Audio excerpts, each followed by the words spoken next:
1,45,00,000 মা বোন দিদিকে টাকা দিয়েছি। জুনে 28 লক্ষ, অত তাড়াতাড়ি তালিকা ঠিক করা যায়নি। জুলাইতে 1,19,00,000, এ মাসে 1,45,00,000। এটাও কথা দিয়ে গেলাম, যারা এই সামান্য অল্প ভাতার উপরে নির্ভর করেন বা প্রকৃত পাওয়ার হকদার, আরো যদি 20-30 লক্ষ লাগে আমি সেটা দেওয়ার ব্যবস্থা করব। কিন্তু ধমক চমক দিয়ে, রিল বানিয়ে আর মিডিয়া ট্রায়াল করে আর 20 জন লোককে রাস্তায় নামিয়ে ওই হেরে যা তৃণমূল, খণ্ড বিখণ্ড হয়ে যা, কে বলে আমি কালীঘাট, কে বলে আমি ঋতব, কে বলে গেলাম উত্তরে, কে বলে দক্ষিণে, ভাইপো আবার বিদেশে, পিসির ঘরে তালা চাবি লাগানো। আপনাদের এসব কোনো বুদ্ধি চলবে না। আর হঠাৎ করে জামানত জব্দ হওয়া পার্টি লালবাবুরা, যারা দিল্লির যন্তর মন্তর থেকে ডরিনা ক্রসিং আর যাদবপুরের ভিতরে ঢুকে যারা মরা কান্না গাইছেন যাদবপুরকে রেখে, তাদেরও কোনো সুবিধা হবে না। শুধু দেখতে থাকুন। আমি অনেক কঠোর কঠিন লড়াইয়ের মধ্য দিয়ে এই জায়গায় এসেছি। সিপিএম এর সূর্য যখন মধ্য গগনে, যখন 235 আসন, তখন আমি সিপিএম এর ছোট মুখ্যমন্ত্রী লক্ষণ শেঠকে তার বাড়িতে দাঁড়িয়ে হারিয়েছি 1,73,000 ভোটে। আবার তৃণমূলের মালিক, তিনি অপরাজেয় নাকি, আমাকে হারাতে গেলেন গঙ্গা পেরিয়ে মেদিনীপুরে। আমি তাকে হারিয়ে টাটা বাই বাই, ফিরে যাও ওপারে পাঠিয়েছি। 21-এ চ্যালেঞ্জ করেছিল আমাকে যে তোকে হারাবো নন্দীগ্রামে, আর 26-এ আমি চ্যালেঞ্জ নিলাম আপনাকে হারাবো আপনার বাড়িতে দাঁড়িয়ে। 15,105 ভোটে আপনারা জিতিয়েছেন। ভবানীপুর হবে আদর্শ বিধানসভা। 1 লাখ গাছ লাগাচ্ছি। স্কুলগুলোকে স্মার্ট স্কুলে পরিণত করব।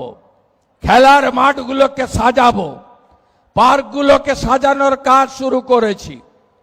এবং ভবানীপুরের প্রত্যেকটা বাড়িতে আবার একদিন আসবো আয়ুষ্মান ভারতের কার্ড দিতে।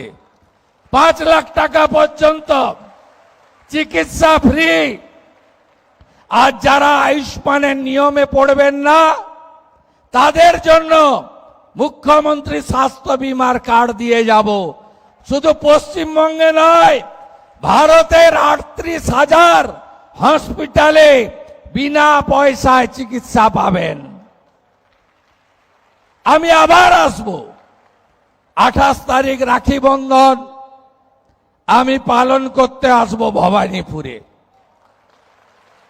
আমি অর্থশালী লোকেদের বাড়িতে যাব না সেদিন। সেদিন আমি ভবানীপুরে পায়ে হেঁটে ঘুরেছি 8টা ওয়ার্ড। এত বড় বড় বিল্ডিং, কোটিপতি, শিল্পপতি, বড় ব্যবসায়ী, বড় বড় মানুষরা থাকেন, অনেক অধ্যাপক ডাক্তার থাকেন, তারাও আশীর্বাদ দিয়েছেন। তো আলোর নিচে অন্ধকার। 56টা এমন পাড়া আছে যারা কি গরিব, কি দুর্দশায় থাকে আমি নিজে দেখে গেছি। আমাকে একটা পাড়ায় গেছিলাম, সে জল দেয় না, একটা নলকূপ, ওখান থেকে জল নিতে হয় লাইন দিয়ে। আরেকটা পাড়ায় গেছিলাম, আমাকে বলেছিল বাবু, মমতা ব্যানার্জি বলেন গুজরাটি মারোয়াড়িরা নাকি বাহারি। আমি উনার বাড়িতে পরিচারিকার কাজ করি, আমাকে 8,000 টাকা বেতন দেয়। এরা চলে গেলে কার বাড়িতে কাজ করব। আমি বলেছিলাম না, এটা ভারতবর্ষ, এখানে কেউ ছোট বড় নেই, সবাই মিলেমিশে আমরা থাকব। এই সংকীর্ণতা, এই আঞ্চলিকতাবাদ, ভাষার নামে, জাতের নামে আমাদের রাষ্ট্রবাদীদেরকে বিভাজন করার চেষ্টা করেছিল মমতা ব্যানার্জি। 28 তারিখে আমি আসবো রাখি পরাতে ওই সমস্ত এলাকাগুলোতে। তাদের এলাকায় এলাকায় আমি রাখি বন্ধনের শোভাযাত্রা নিয়ে ভবানীপুরে আসব, সেদিন আবার দেখা হবে। আপনারা তেরঙ্গা যাত্রা করেছেন, 4000-এর বেশি ভবানীপুরের মানুষ ছিল, হার ঘর তেরঙ্গা করেছেন, আমি কৃতজ্ঞ। আজকে 14,500, আমি বলতে বলতেই হয়তো ঢুকে গেছে, মোট 17,000 মা অন্নপূর্ণা আপনাদের অ্যাকাউন্টে 3,000 করে টাকা ঢুকলো ভবানীপুর বিধানসভায়। এরপরেও যদি আরো যোগ্য কেউ বেঁচে বাকি থাকে, 31 জুলাইয়ের মধ্যে আবেদন করা লোকেরা পোর্টালে গিয়ে আবেদন করুন। অনেকে পোর্টাল ব্যবহার করতে জানেন না। বিধায়কের কর্মীরা গিয়ে, মন্ডলের ভাইরা গিয়ে, ওয়ার্ডের কর্মীরা গিয়ে, মহিলা মোর্চা গিয়ে পোর্টালে নাম নথিভুক্ত করে দেবেন। একজনও যোগ্য বাকি থাকবে না। আপনারা ভরসা বিশ্বাস ভাই শুভেন্দু অধিকারীর উপর রাখবেন। সবাই ভালো থাকবেন। 17 সেপ্টেম্বর মোদিজির জন্মদিন। ওই দিন গোটা পশ্চিমবঙ্গ জুড়ে আমরা অন্নপূর্ণা দিবস পালন করব। সব জেলায় জেলায় অন্নপূর্ণা প্রাপকরা জড়ো হবে। আর আমি কলকাতাতে 1 লক্ষ অন্নপূর্ণাকে নিয়ে সেদিন সভা করব এবং মোদিজির জন্মদিন পালন করব 17 সেপ্টেম্বর।